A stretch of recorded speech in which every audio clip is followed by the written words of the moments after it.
to the streets of El Paso where this terrible crime occurred and speak with a longtime resident, Clarissa Hernandez. And Clarissa, I know you're out there trying to help out.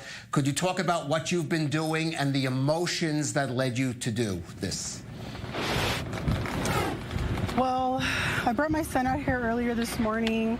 I just want him to still feel a sense of security in his city. El Paso is a really tight-knit community. We're a very loving community.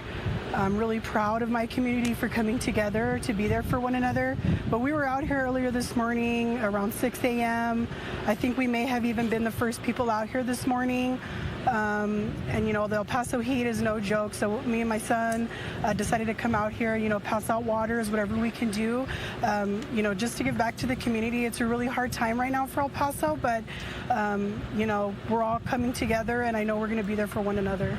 Clarissa, what are some of the things that you've heard from fellow residents who are out there either giving blood, those who know people who were injured or killed, or are just coming out there for support like yourself?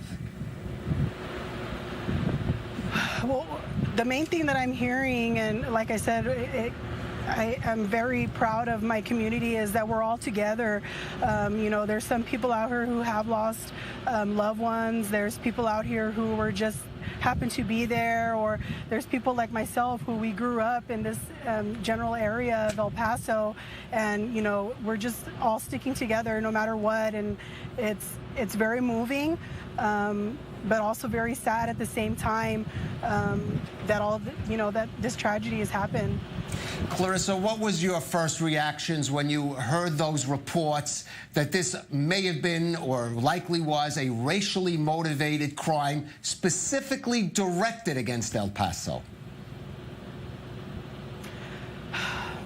It's very sad, only because El Paso, like I said, we're a tight-knit community. We're a very loving community, you know, rather religious community. At first, I didn't think it was real. I really thought it was a hoax of some sort, only because things like this don't happen here in El Paso. You know, if he was looking for love or looking for someone to love him, all he had to do was just come to El Paso.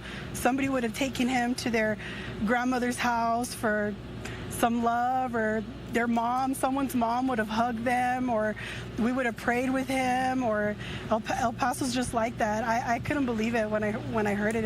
It's really a tragedy for El Paso. That is a beautiful statement to make at a time like this, really, Clarissa. I want to ask you one last thing. I mean, if you were able to have FaceTime now with President Trump or a local official and just be able to tell them sort of what you and other residents think at a time like this, what would you want to tell them? What would your message be? I'm sorry.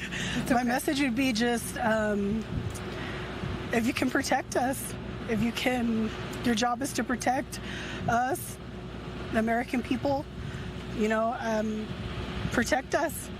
Do your job. If one person is able to go out there and harm so many in such a quick period of time, then there's definitely not enough being done, you know, to have more gun control and to keep, you know, us as U.S. citizens safe in our own country.